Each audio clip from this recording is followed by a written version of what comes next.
Las carreteras de acceso a Madrid son hoy pacíficas, pero no lo fueron en los 3 años de la Guerra Civil Española. La primera batalla de esa guerra tuvo lugar en uno de esos accesos a Madrid, el puerto de Guadarrama, llamado también Alto del León, que señala la divisoria entre las provincias de Madrid y de Segovia en Castilla. Desde la capital de Castilla la Vieja, Valladolid, salieron el 21 de julio de 1936 militares y civiles con un objetivo: llegar hasta Madrid. A las 6 de la tarde del 22 de julio de 1936, la columna de los que se dieron el nombre de nacionales, soldados y falangistas a las órdenes del coronel Serrador, conquistó el puerto de Guadarrama.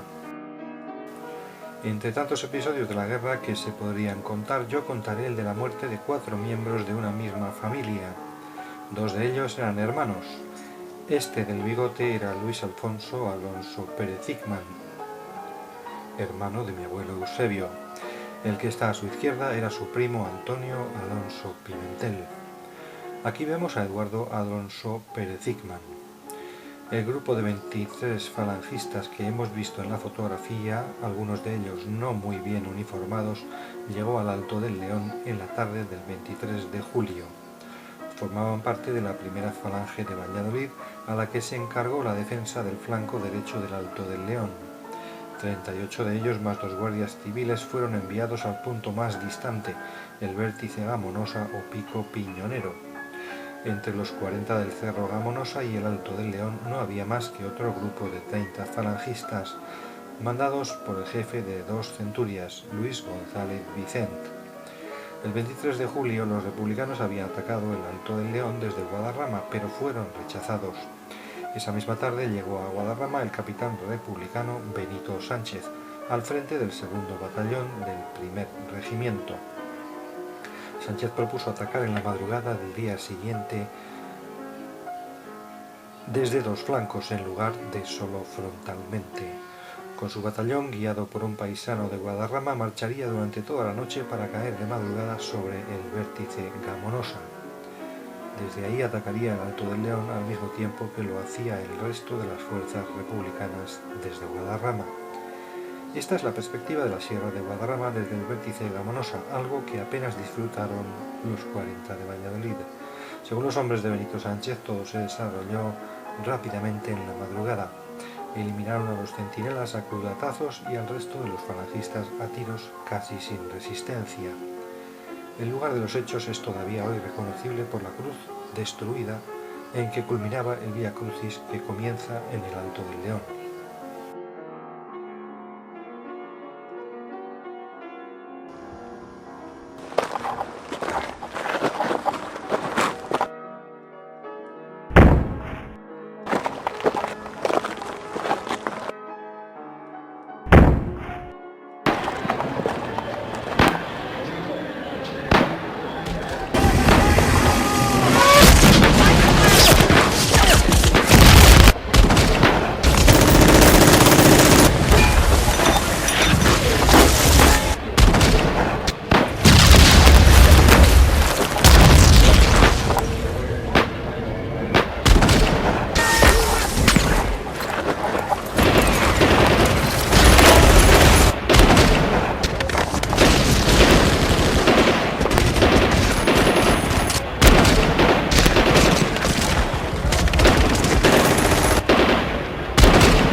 republicanos que tomaron el cerro Gamonosa dijeron que entre los muertos había 2 hermanos.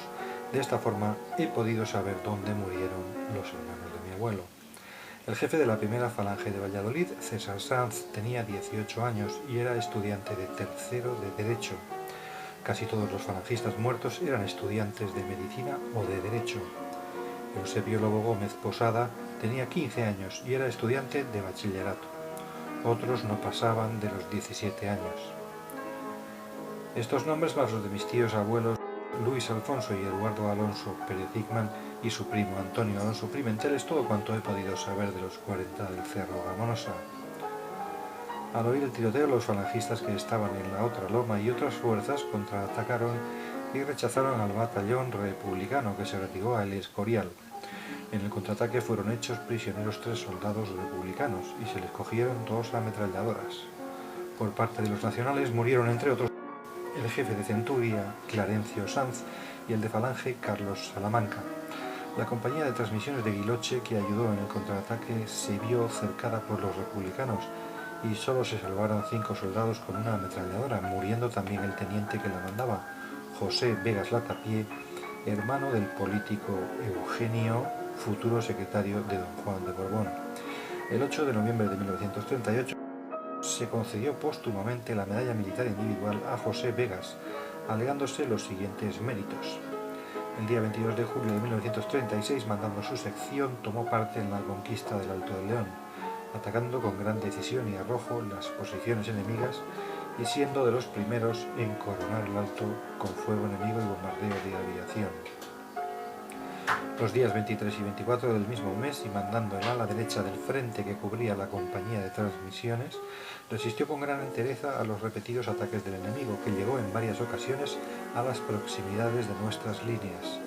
Al mismo tiempo, con un continuado bombardeo aéreo este último día, con una ametralladora y 5 hombres que le quedaban en su sección, resistió durante varias horas el empuje enemigo, al que rechazó hasta el momento en que encontró la muerte, no sin antes, al ser herido por primera vez y entrar el enemigo en la posición, hacer retirar la ametralladora, salvándola así de caer en poder del enemigo.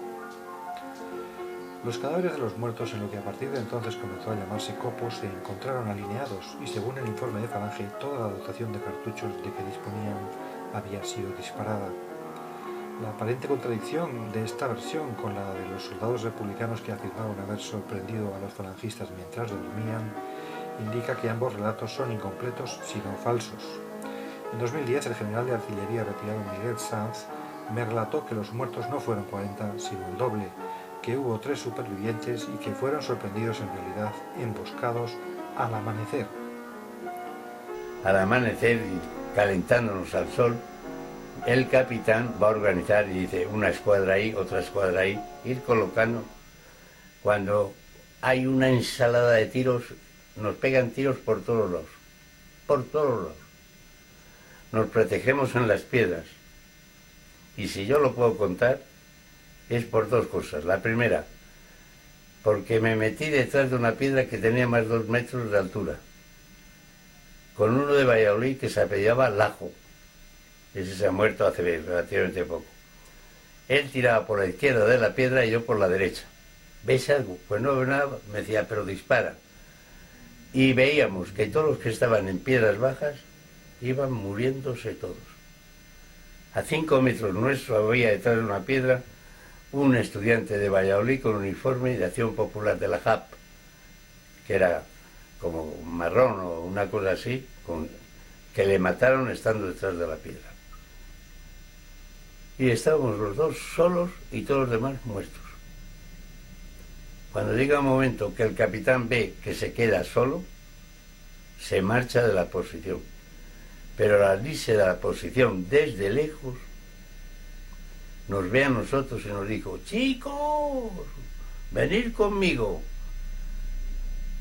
Pegamos un bote, yo creo que batimos el récord de los 100 metros lisos. La ensalada de tiros que nos tiraron, ni al otro ni a mí, nada. Pero corrimos a todo correr, hasta que fuimos a la contrapartida de la loma. Y entonces volvimos al Alto León. Pero al dar el rodeo comprobamos lo que nos había pasado. se habían subido a las copas de los pinos y de las copas de los pinos machacaban a todos. Y por eso nosotros lloramos. Si alguien nos dice a las copas de los pinos, les liquidamos a todos. Nadie lo vio, nadie lo dijo. Llegamos, cuando el sol se metía, llegamos a la plazoleta del Alto León. En la plazoleta del Alto León había 4 cañones de artillería en la misma plazoleta. Y en la misma plazoleta el capitán Martín Duque le está dando cuenta al teniente coronel de lo que ha pasado y que hemos dejado la posición, cuando en esto los rojos se parapetan en nuestros cañones y empiezan a disparar. El 25 de julio, como relata Sanz, la lucha en el Alto del León llegó a ser cuerpo a cuerpo, una situación que se repitió el 26 de julio. Ese día murió en el Alto del León un cuarto miembro de mi familia, el comandante de artillería Eloy de la Pisa Bedoya. En 1939 se celebró en el Cerro de Gamonosa o del Copo o Pico Piñonero la primera reunión de excombatientes de Falange.